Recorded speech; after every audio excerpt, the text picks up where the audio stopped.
About 6 years ago, I started working at a Cinepolis, on the shift from 5 p.m. to 1 a.m. It was strange that when I arrived, they immediately put me in the projection area, since that area is highly coveted compared to box office, candy, or ushering. When HR told me my hours, the officer asked me 3 times if I was sure about staying until 1. That didn't seem odd at first. Most of my coworkers were students who couldn't commute that late. On my first day, when I was introduced to the area manager and the rest of the team, I noticed they couldn't hide a slight look of anxiety. One of them even asked, "Didn't you say nobody would stay until 1?" The manager brushed it off. "Just explain what he has to do," he said. One coworker, Luis, was assigned to train me and show me the area.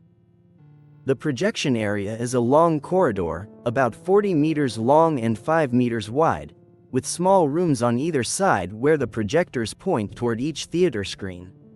Luis showed me how to load the film and set up the projector. Then he asked me to try it to make sure I understood. While I was working, I felt he was trying to ask me something. "Something wrong?" I asked. "Hey, aren't you afraid of staying until dawn?" "Nah, I've had jobs where I worked late." "Well, here in this corridor, a long time ago, they killed a." You'll think I'm joking, but maintenance guys won't even come at night anymore because they say a child scares them. Everyone knows the story. They say a criminal brought a child here when they were still building the cinema. It even came out in the paper. The boy was raped and murdered. Now he haunts anyone who stays after 1 in the morning. No one lasts more than a week on this shift because most of us are terrified. Aha, so who turns off the projectors? I asked. There are sensors at the end of the halls that turn off the projectors. Maintenance guys sometimes come at dawn and turn off all the lights. They check the ad projectors before each movie. From now on, well, it will be your job. The conversation ended. "Ready, I'm done," I said after assembling the tape for a movie scheduled at 10:15. That same night at midnight, my coworkers left and I stayed alone in the long corridor. At the far end there was another corridor used as a storage room. At the back of that were the switches that turned off the corridor lights, the projectors, and the rest of the cinema. At 1 in the morning I was finishing my last tasks, counting the ad projectors in the halls and covering the cinema equipment with large protective sheets. I was focused when I heard a noise in one of the rooms. Out of curiosity, I looked through the small window that allowed staff to supervise the theaters during a show. The window was about 3 meters above the floor. Everything looked silent and empty. Unfazed, I walked to the storage room to switch everything off. Several clicks sounded as I flipped the switches until the whole corridor went dark, leaving me facing a completely black space with a distant exit and a lonely, terrifying path to walk. Deciding not to give in to Luis's story, I walked calmly down the long corridor, feeling the air grow colder and darker. I tried to blame my imagination and kept moving, though I couldn't shake the feeling someone was walking behind me.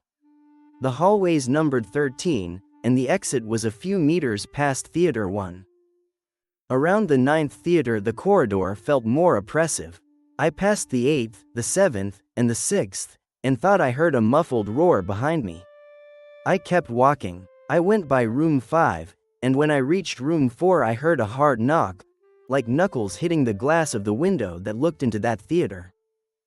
I turned immediately. There, at the window, was a white face of a child, maybe 8 or 10 years old. His eyes were completely black and enormous. Tears streamed down his face.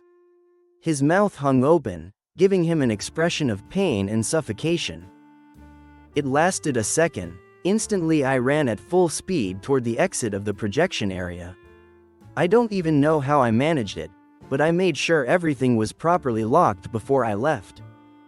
When I got home I went straight to my room and lay down, too scared to sleep and haunted by the image of that thing staring at me through a window 3 meters above the ground. I didn't quit my job. The next day maintenance was scheduled, so the lights were on while they worked. I ended up working that shift for about half a year, And although I was left alone on a few nights again, scares from that child were rare, but they happened. This took place at the Cinepolis Galerías Metepec, in the State of Mexico, a few years ago. The mall opened in 2000, and to this day no one wants to stay there alone at night.